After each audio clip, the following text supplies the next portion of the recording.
Bonjour à toutes et tous et bienvenue dans cette vidéo intitulée Mes sorcières de la littérature. Comme nous sommes au mois de mars et que le mois de mars célèbre la journée des luttes pour les droits des femmes, j'ai envie de vous faire des vidéos thématiques autour de ce sujet. D'abord, vous avez eu ma palle pour le Mars au féminin où je vous présente toutes les autrices que j'ai envie de lire durant ce mois. Et aujourd'hui, je vous présente mes romans phares, en tout cas écrits par des femmes qui abordent plus ou moins des thématiques féministes. Dans cette vidéo, il n'y aura aucun essai. Voilà, c'est vraiment, je me suis concentrée sur les romans, le genre du roman. Mais si jamais, pourquoi pas, une vidéo sur mes essais féministes que j'aime, que j'apprécie ou qui ont fait évoluer ma pensée vous intéresse, n'hésitez pas à me le dire en commentaire et peut-être que je vous la ferai. Mais généralement quand on parle d'essais, ça plaît un peu moins et j'avoue que j'en ai un peu marre de travailler, de m'investir en tout cas dans des vidéos où au final j'ai pas l'échange escompté, en tout cas.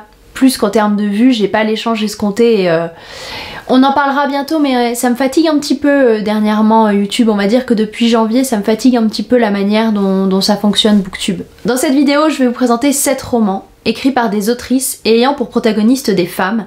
Il y en a qui sont extrêmement connus, il y en a dont on a beaucoup entendu parler ces derniers mois ou ces dernières années. Je ne fais pas, je pense, figure de personnes modernes en vous présentant des œuvres inconnues ou dont je n'ai jamais parlé. Tous les romans que je vais vous présenter, je vous en ai déjà parlé, que ce soit dans des points lecture, que ça puisse être aussi dans le podcast. Enfin là, mon objectif c'est de vous présenter ces 7 autrices, ces 7 romans, ces 7 œuvres, parce que je pense que c'est toujours bien de les ramener au centre, que c'est toujours bien de dire que la lutte n'est pas terminée, que le chemin est encore long et qu'il faut lire ces autrices, il faut lire ces ouvrages, il faut les mettre en avant, il faut faire évoluer la pensée et c'est, moi je suis persuadée, intimement convaincue que c'est par la culture, par la littérature que les pensées peuvent évoluer. Je commence tout de suite par vous parler de Christine de Pisan avec La Cité des Dames. Christine de Pisan, je vous en avais parlé dans mon podcast autour de l'histoire littéraire sur le Moyen-Âge, dans le podcast numéro 2 que je vous référence. C'est la première femme autrice à vivre de sa plume au Moyen-Âge, à la fin du Moyen-Âge. Christine de Pisan, elle a une vie extraordinaire et passionnante. Elle se marie très jeune, elle devient veuve, elle a à peine 25 ans, elle a 3 enfants à charge. Et pour pouvoir subvenir aux besoins de sa famille, elle va notamment astreindre en justice les gens qui devaient des dettes à son époux, alors qu'une femme n'avait pas le droit de présenter des plaintes en cours de justice à cette époque-là. Elle va récupérer cet argent, elle va vivre de sa plume, elle va écrire des textes engagés pour les femmes, pour les droits des femmes. Elle ne va pas seulement parler d'amour courtois, de choses on va dire très niaises, très assignées au féminin. Elle va être Christine de Pisan, c'est une femme éminemment aussi politique qui a des convictions et qui les partage. Elle écrit notamment un texte assez piquant et plein d'ironie, et c'est sa spécialité à Christine de Pisan, l'ironie, à propos du roman de la Rose, qui est un roman très célèbre au Moyen-Âge, qui parle lui d'amour courtois, mais qui est un roman extrêmement misogyne, et Christine de Pisan le fait savoir. Elle fait savoir qu'elle n'est pas d'accord et que ça donne une mauvaise image des femmes. Et dans son roman La Cité des Dames, Christine de Pisan va rendre hommage à toutes les grandes figures féminines qui ont existé, qu'elles soient bibliques, mythologiques, légendaires, qu'elles aient ensuite existé en Grèce ou dans d'autres endroits du monde. Elle prend toutes ces femmes illustres, ces femmes célèbres, qu'elle va mettre dans une cité, la Cité des Dames, et cette Cité des Dames, ce sera le moyen en fait à tout jamais de rendre ces femmes illustres, célèbres, qu'elles puissent être célébrées et vénérées et qu'elles aient à tout jamais une voix et un poids dans ce monde extrêmement patriarcal. Et on va dire que Christine porte ses ovaires à ce moment-là, puisque au Moyen-Âge c'était pas commun, c'était pas courant, et surtout ça nous est pas énormément parvenu jusqu'à aujourd'hui. On connaît principalement Christine de Pisan comme figure féministe du 15e siècle, figure féministe du Moyen-Âge, c'est-à-dire que c'est une femme qui reste tout de même très pieuse, qui reste très attachée aux valeurs du mariage, à la vertu. Donc il y a des points aujourd'hui qui sont à remettre en perspective bien sûr, mais tout de même Christine de Pisan est une des premières à me balancer un coup de pied dans la fourmilière pour dire et les femmes existent et les femmes sont capables de choses incroyables tant au niveau politique qu'au niveau des arts, qu'au niveau de la littérature, et moi à travers mon roman je vais leur construire une cité de papier que jamais aucun homme ne pourra brûler et jamais aucun homme ne pourra la remettre en cause. Je dirais pas vraiment que c'est un roman parce qu'on ne suit pas une histoire, plutôt Christine nous fait le portrait de toutes ces femmes célèbres qu'elle admire et qu'elle souhaite mettre sur le devant de la scène. C'est une mise en abîme ce roman puisque Christine dit elle-même je et s'appelle elle-même Christine dans cet ouvrage, et c'est très intéressant cette petite mise en abîme, ce petit recul qui est fait à la fois avec elle et le personnage. Et Christine est désespérée parce qu'elle vient encore de lire un poète, un auteur qui est misogyne et qui dit que les femmes sont impures, que les femmes apportent le mal, que les femmes sont malfaisantes. Et Christine se dit pourquoi Dieu m'a faite femme, pourquoi Dieu m'a mis dans ce corps si impur, si malfaisant, pourquoi suis-je femme? Elle se lamente et apparaît devant elle trois déesses, trois vertus qui vont lui demander de construire cette cité des femmes, cette cité des dames, et qui vont rassurer Christine en lui disant que ce n'est pas elle qui est malfaisante, mais ce sont ses auteurs. Et l'extrait que je vais vous lire, c'est un extrait que vous avez déjà entendu si vous avez écouté mon podcast, mais c'est un extrait que je trouve si bien, oui à nouveau piquant et plein d'ironie de la part de Christine de Pisan, qui remet à sa place le poète qui disait que les femmes étaient donc impures et malfaisantes, et tous ces hommes-là aussi, que j'ai envie de vous le partager en tout cas parce que ça montre tout de même que même à ces époques-là, il y a des femmes qui ont pris la parole et qui ont voulu juste sortir de cette domination. Car tu sembles croire que tout ce que disent les philosophes est article de foi et qu'ils ne peuvent se tromper. Quant aux poètes dont tu parles, ne sais-tu pas que leur langage est souvent figuré et que l'on doit parfois comprendre tout le contraire du sens littéral? On peut en effet leur appliquer la figure rhétorique appelée antiphrase, en disant par exemple, comme tu le sais très bien, qu'un tel est mauvais, laissant entendre qu'il est bon, ou pareillement ou au contraire. Je te recommande donc de tourner à ton avantage leur récit là où ils blâment les femmes, et de les prendre ainsi, quelles que fussent leurs intentions. Et il se peut que celui qui s'appelle Mathéole, dans son livre, l'ait voulut ainsi, car il s'y trouve maintes choses qui, prises à la lettre, seraient pure hérésie. En ce qui concerne la diatribe contre l'état de mariage, pourtant saint, digne et selon la loi de Dieu, l'expérience démontre clairement que la vérité est tout le contraire de ce que l'on affirme en cherchant à charger les femmes de tous les maux. Il ne s'agit pas seulement de ce Mathéole, mais de bien d'autres encore, en particulier du roman de la Rose, qui jouit d'un plus grand crédit en raison de l'autorité plus grande de son auteur. Car où trouva-t-on jamais un mari pour tolérer que sa femme ait sur lui pareil empire, qu'elle puisse déverser sur sa personne les outrages et injures dont à les entendre toutes les femmes sont coutumières? Quoi que tu aies lu dans leurs livres, je doute que tu en aies jamais vu de tes propres yeux, car ce ne sont que propos éhontés et mensonges patents. En conclusion, ma chère Christine, je te le dis, c'est ta naïveté qui t'a amenée à ta présente opinion. Reviens donc à toi. Reprends tes esprits et ne t'inquiète plus pour de telles billevesées. Sache qu'une diffamation catégorique des femmes ne saurait les atteindre, mais se retourne toujours contre son auteur. Bien envoyé, non, pour une femme du Moyen-Âge. Mon objectif, c'est un peu de faire comme Christine de Pisan et de vous présenter ma cité des dames, mon panthéon des dames, toutes mes sorcières de la littérature. Je dis le mot sorcière parce que c'est un mot qu'il est important de se réapproprier. C'était un mot plein d'opprobre qu'on aimait jeter aux femmes libres penseuses et libres dans leur vie. Et donc, il est important pour moi de se le réapproprier aujourd'hui. Et une de mes sorcières de la littérature, une de ces femmes que j'ai envie de vous présenter et de mettre dans mon panthéon, Carole Martinez. Carole Martinez, je vous en parle depuis le tout début de la chaîne. J'avais fait une vidéo entièrement consacrée à ces 3 romans qui sont parus. Pour l'instant, elle n'a que 3 romans. Je sais qu'elle a aussi des bandes dessinées. Je sais aussi qu'elle a scénarisé des bandes dessinées que je n'ai pas lues, mais elle a 3 romans qui sont 3 excellents romans empreints de féministe et d'une plume. C'est une ancienne professeure de lettres, ou je crois qu'elle est encore peut-être professeure de lettres, mais en tout cas qui est aussi passée par l'univers de théâtre, donc qui baigne dans tout ce milieu des lettres et qui parle des femmes dans des temps plus anciens en leur donnant tout un aspect féministe, en leur donnant des valeurs féministes. Il y a son premier, Le cœur cousu, qui se passe en Espagne. Celui-ci, c'est celui que j'ai le moins apprécié. Ensuite, elle a eu le prix Goncourt lycéen en 2011 pour son roman Du domaine des murmures, qui est un roman magnifique sur une femme qui décide de se faire emmurer vivante pour prier Dieu et refuser un mariage. C'est une lecture incroyable. Et son tout dernier qui est paru, et ça date déjà puisqu'il date de 2015, c'était La Terre qui penche. Il faut absolument que je le relise parce que pour vous préparer cette vidéo, j'ai recherché certains extraits et en relisant quelques passages, je me suis dit il faut absolument que je le relise. Dans ce roman, on a tout un échange entre la voix d'une petite fille de 12 ans, blanche, qui existe aussi, qui est peut-être contemporaine de Christine de Pisan, en tout cas qui est de la fin du Moyen-Âge. Ça se passe quelques siècles après l'histoire du domaine des murmures. Et elle va être promise au fils d'un seigneur, d'un duc voisin. Et donc son père l'amène dans le château de ce duc et l'abandonne à 12 ans. Et on a un dialogue entre cette petite fille qui nous raconte sa vie au présent, sa vie au Moyen-Âge, et la vieille âme qui elle est morte depuis des siècles et qui va entrer en dialogue avec l'âme de cette petite fille, l'âme de cet enfant. Et c'est une écriture sublime. On va suivre l'histoire de Blanche, de cette petite fille qui a 12 ans, qui est arrachée à tout ce qu'elle connaît pour finir dans un château. Elle va être promise à un jeune homme qui est... autiste, on va dire, qui est considéré comme fou, anormal. Mais Carole Martinez montre bien que Aymon, donc son jeune fiancé, qui est considéré comme fou, qui est mal vu de la part de tout le monde, et bien Blanche, elle va s'attacher à lui parce qu'elle comprend qu'il a une manière de penser juste différente de celle de toutes les personnes qui les entourent. Et c'est très beau l'amitié qui naît entre eux, leur affection, leur tendresse.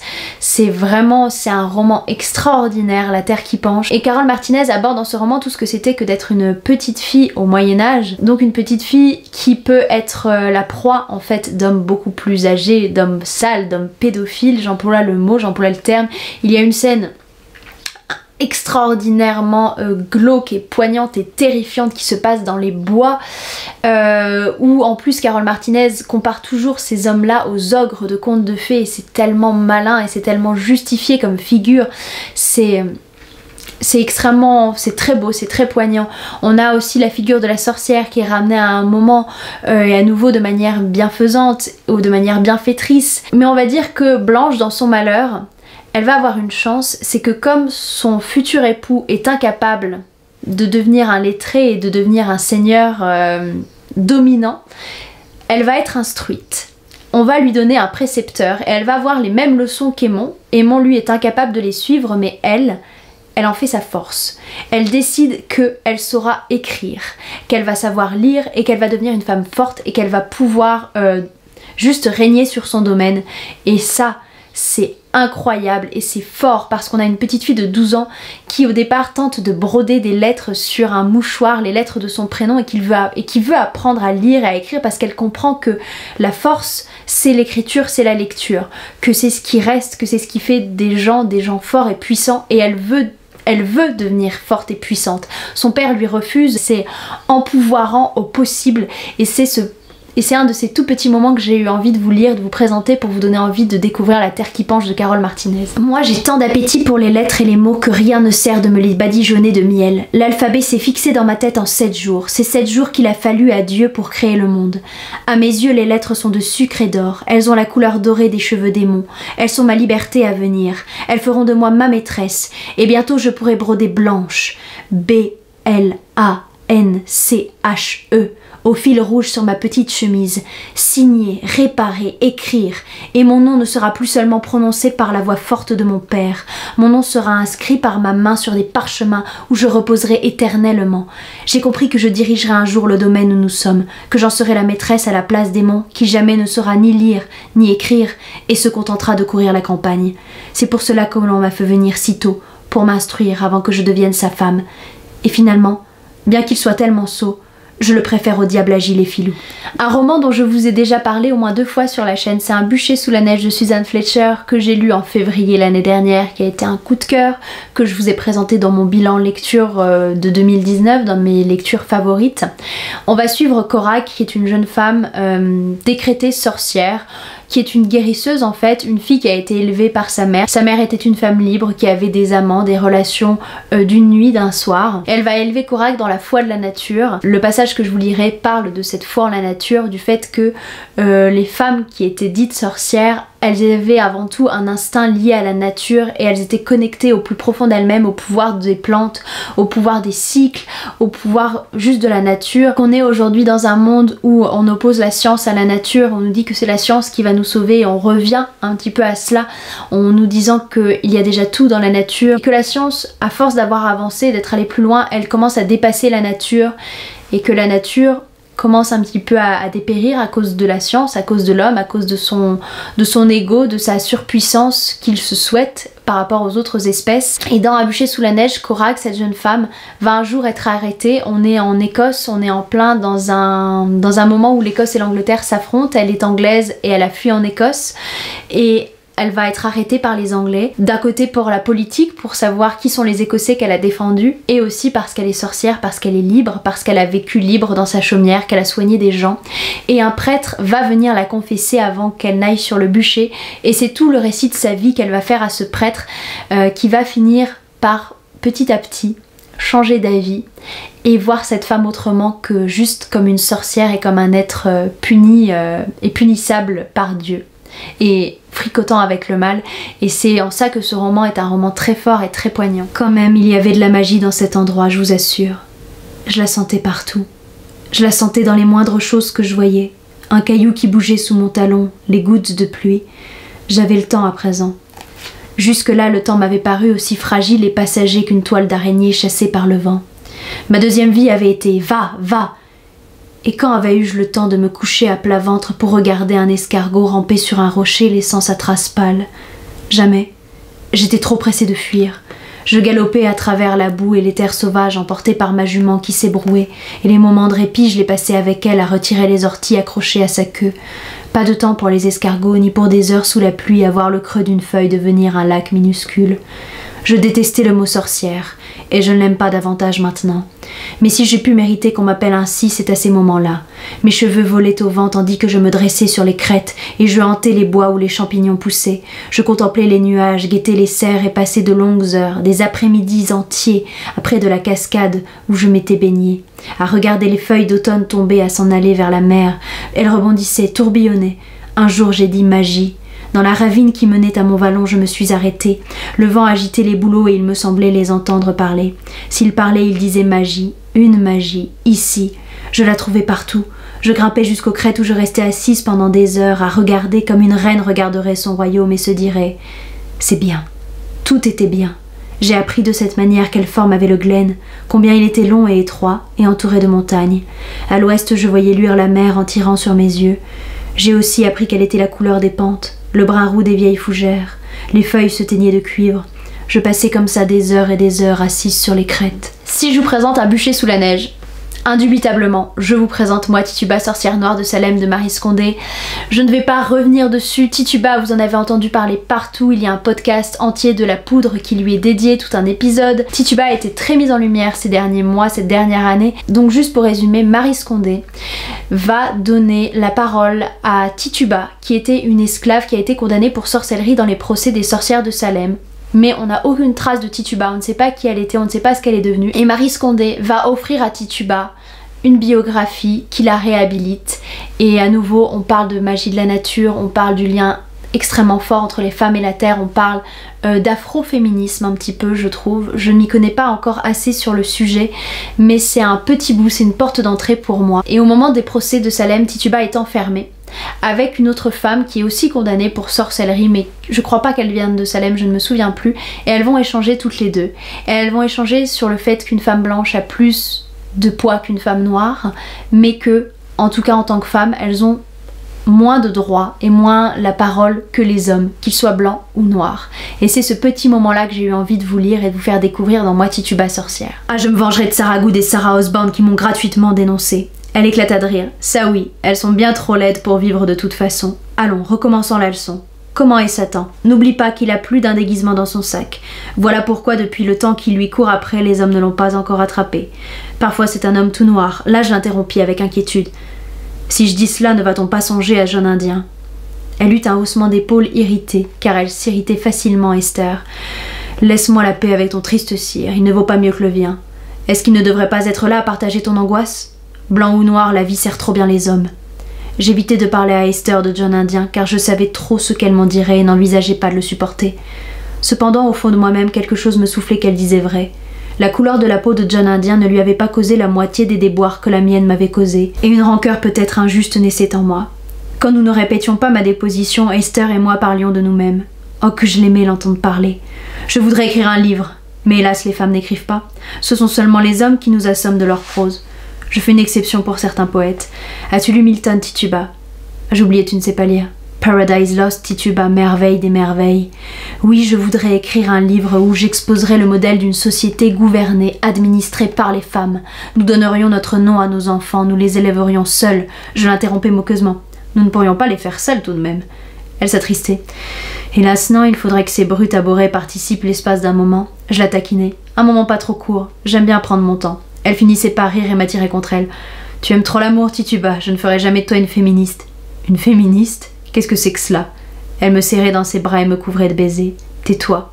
Je t'expliquerai cela plus tard. Le prochain roman que je vous présente, c'est celui que tout le monde a vu partout ces dernières années, c'est La Servante écarlate de Margaret Atwood, puisque notamment il y a une série qui a été faite. La Servante écarlate, je vous avais fait une vidéo entièrement consacrée à ce livre pour le premier Femini Books, donc je vous référence cette vidéo et je vous invite fortement à aller la voir, puisque ici je ne vais pas vous présenter l'histoire de La Servante écarlate que vous connaissez certainement. Je trouve que le roman est plus fort que la série, j'ai une tendresse toute particulière, enfin une tendresse, une rage toute particulière pour La Servante écarlate de Margaret Atwood.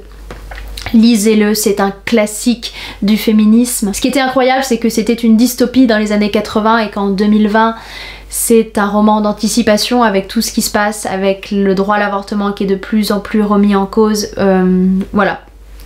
Il suffira de n'importe quelle, comme disait Simone de Beauvoir, il suffira de n'importe quelle crise politique pour que les droits des femmes soient les premiers touchés.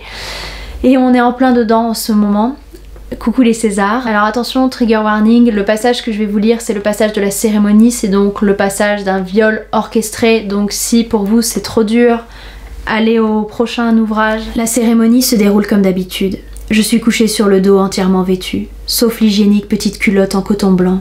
Ce que je pourrais voir si j'ouvrais les yeux serait le grand baldaquin du gigantesque lit blanc à colonnes de style colonial de Serena Joy, suspendu comme un nuage flasque au-dessus de nous.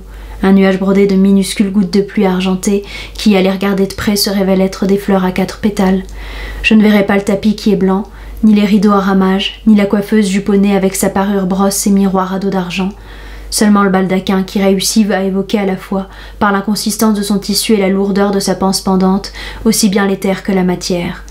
Au-dessus de moi, à la tête du lit, Serena Joy est installée, déployée. Elle a les jambes ouvertes. Je suis couchée entre elles, la tête sur son ventre, l'os de son pubis sous la base de mon crâne, ses cuisses de part et d'autre de moi. Elle aussi est entièrement vêtue. J'ai les bras levés, elle me tient les mains, chacune des miennes dans l'une des siennes. Ceci est censé signifier que nous ne faisons qu'une seule chair, un seul être. Ce que cela veut dire en réalité, c'est qu'elle est aux commandes du processus et partant du produit. Si produit il y a. Les bagues de sa main gauche me coupent les doigts. C'est peut-être ou peut-être pas par vengeance. Ma jupe rouge est retroussée jusqu'à la taille, mais pas plus haut. Plus bas, le commandant baise. Ce qu'il baise, c'est la partie inférieure de mon corps. Je ne dis pas faire l'amour, car ce n'est pas ce qu'il fait. Copuler ne serait pas approprié non plus, parce que cela implique 2 personnes. Or, il n'y en a qu'une qui est en jeu. Violer ne convient pas non plus.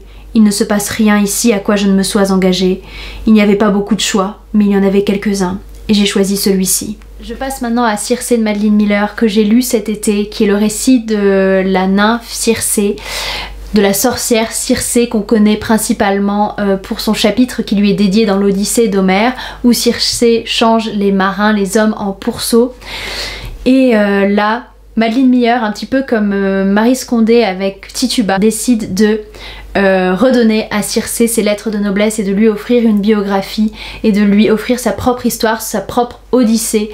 Et c'est incroyable, on va suivre Circé de sa naissance jusqu'à un très longtemps. Elle a une vie, elle est éternelle, elle est immortelle de par sa chair, de par son ascendance. Circé, c'est une femme qui va chercher la reconnaissance chez les hommes, chez son père, chez ses frères, chez ses amants. Au fur et à mesure, elle va se détacher de tout ça pour se rapprocher un petit peu comme Tituba et comme Corac dans Un bûcher sous la neige de la sorcellerie primaire de la nature, du lien entre la femme et la nature. Et c'est très beau. Et à un moment, Circé va connaître la maternité et c'est très féministe de parler de maternité, de dire à la fois qu'on n'en veut pas, de s'identifier comme étant child free, donc de revendiquer le droit ou non de vouloir des enfants et de vouloir que son corps soit fait ou non pour la maternité. C'est un choix qui nous est propre, un choix à ne pas remettre en question. Il est tout aussi féministe en fait de parler du postpartum et que la grossesse et que les premiers mois de la vie d'un nouveau-né ne sont pas une joie et que ça peut être très difficile pour une mère, qu'elle peut ne pas s'y retrouver, qu'elle peut ne pas savoir quoi faire de cet enfant, qu'elle peut avoir un véritable rejet de lui, et ça n'en fait pas pour autant une mauvaise femme et ça n'en fait pas pour autant une mauvaise mère. Et Madeline Miller fait ça avec brio. C'est très féministe de revendiquer ça et que la parole se libère autour de la maternité, que ce soit le non-désir de maternité, mais que ce soit les déboires en fait aussi de cette maternité et tout le désespoir qu'elle peut engendrer, parce que la maternité, qu'on la souhaite, qu'on ne la souhaite pas, c'est une pression imposée aux femmes et c'est terrible. Et Madeline Miller a des mots incroyables et qui, je pense, parleront à toutes ces femmes qui ont à un moment eu un rejet de ce nouveau-né qu'elles avaient entre les bras et dont elles ne savaient pas quoi faire et dont elles avaient l'impression que pourtant il fallait qu'elles sachent que c'était inscrit dans leur gène, cet instinct maternel. Mais fun fact, il n'y a pas de gène d'instinct maternel. La maternité ne me vint pas facilement. Je l'affrontais comme les soldats affrontent l'ennemi, carapassonné et raidi, épée levée pour parer les coups. Je remercie les dieux de ne pas avoir eu besoin de dormir. À chaque instant, je devais laver, faire bouillir, nettoyer, frotter et mettre à tremper. Comment était-ce possible, alors qu'il avait, lui aussi, besoin de quelque chose à chaque minute? Manger, être changé, dormir. Même si j'avais toujours considéré le sommeil comme la plus naturelle des fonctions chez les mortels, aussi aisée que la respiration, il n'y parvenait visiblement pas. J'avais beau l'envelopper de couverture, le bercer et chanter, il hurlait, s'étouffant à moitié, tremblant jusqu'à ce que les lions prennent la fuite et que je craigne qu'il ne se fasse du mal. Je fabriquai un porte-bébé pour le garder contre mon cœur. Je lui dosai des herbes apaisantes, fis brûler de l'encens, appelai les oiseaux à venir chanter sous nos fenêtres. La seule chose qui aidait, c'était quand je marchais. Alors il finissait enfin par s'épuiser, baisser les paupières et s'assoupir. Mais dès que je m'arrêtais et que je tentais de le poser, il se réveillait sur le champ. Et même lorsque je marchais sans m'arrêter, il ne tardait pas à reprendre conscience et à se remettre à hurler. Il y avait en lui l'équivalent d'un océan de chagrin, possible à endiguer pendant un moment, mais intarissable. Nous trouvions tout de même quelques moments de paix, lorsqu'il dormait enfin, qu'il tétait mon sein, qu'il souriait à la vue d'un groupe d'oiseaux perchés sur un arbre, qu'il s'éparpillait à tire-d'aile. Je le contemplais alors en proie à un amour si intense qu'il semblait me déchirer les entrailles. Je dressais une liste de tout ce que je ferais pour lui, me brûler la peau jusqu'à ce qu'elle pèle, m'arracher les yeux, marcher à m'en mettre les os des pieds à vif, si seulement il pouvait être heureux et bien portant. Sauf qu'il n'était pas heureux. 1 minute, me disais-je, j'ai besoin juste d'1 minute sans sa rage humide dans mes bras. Mais elle n'arrivait pas. Il détestait le soleil, il détestait le vent, il détestait les bains, il détestait être habillé, être nu, être allongé sur le ventre comme sur le dos. Il détestait ce vaste monde et l'ensemble de son contenu. Et par-dessus le tout, il me détestait moi. Et je termine par vous parler du Mur invisible de Marlène Haushofer. Ce livre-là, c'est pour moi un livre incroyable, un livre qui est venu dans ma vie au moment où j'en avais besoin, qui m'a apporté énormément. Je l'ai lu quelques mois avant que Digli le lise et qu'elle le fasse et que grâce à l'engouement qu'elle a provoqué, qu'elle a suscité, ce livre soit republié. C'est un récit qui se passe dans les montagnes autrichiennes et j'étais en Autriche, dans les montagnes autrichiennes au moment où je l'ai lu et ça avait été incroyable. C'est le récit d'une femme, c'est un peu post-apocalyptique si on veut, qui se réveille un matin et il y a un mur, un dôme en fait, qui s'est posé tout autour du chalet, de la montagne dans laquelle elle est partie en vacances. Et ce qu'elle voit au-delà de ce mur qui est invisible, enfin de ce mur qui n'existe pas, elle met juste la main et elle est bloquée, elle voit que tout est endormi. C'est un petit peu comme dans le château de la Belle au bois dormant. Tout est endormi, plus que mort, elle dit endormi. Plus rien n'existe au-delà de ce mur, plus rien n'est vivant. Il y a juste elle et des animaux dans cette montagne et elle va revenir à des choses essentielles et je trouve que c'est très féministe l'écriture de Marlène Haushofer parce qu'elle parle aussi de la modernité, du fait que maintenant on n'est plus du tout autonome et que cette femme va devoir réapprendre à tout faire toute seule et que d'autant plus en tant que femme on lui avait jamais appris en fait à faire des choses manuelles, qu'on lui avait toujours dit que ce n'était pas pour elle, que ce n'était pas fait pour les femmes et que du jour au lendemain si la fin du monde arrive, eh bien toute l'humanité sera bien embêtée, mais d'autant plus les femmes parce que ce n'est pas...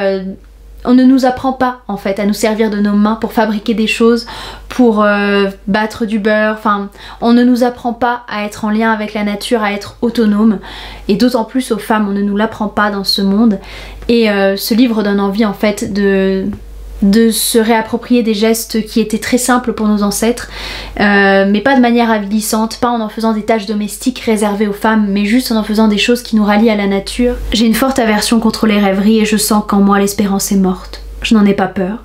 Je ne sais pas si j'aurai assez de force pour vivre seulement en face de la réalité.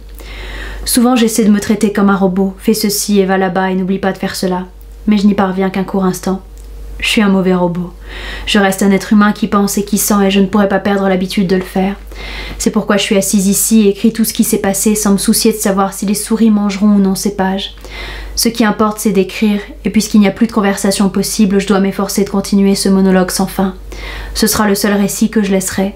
En effet, quand il sera achevé, il n'y aura plus dans la maison un seul bout de papier sur lequel écrire. Voilà déjà que je tremble en pensant au moment où il faudra que j'aille au lit. Ensuite, je resterai les yeux grands ouverts jusqu'à ce que la chatte rentre et que sa chaude proximité me permette de trouver le sommeil tant désiré. Mais je ne serai pas pour autant hors de danger. C'est tout pour cette vidéo où je vous présente ces romans écrits par des femmes ayant pour protagonistes des femmes. Je vous souhaite un très bon mois de mars. Surtout, prenez soin de vous. Protégez-vous psychologiquement de tout ce qui se passe. Je vous embrasse et vous dis à très bientôt pour une prochaine vidéo.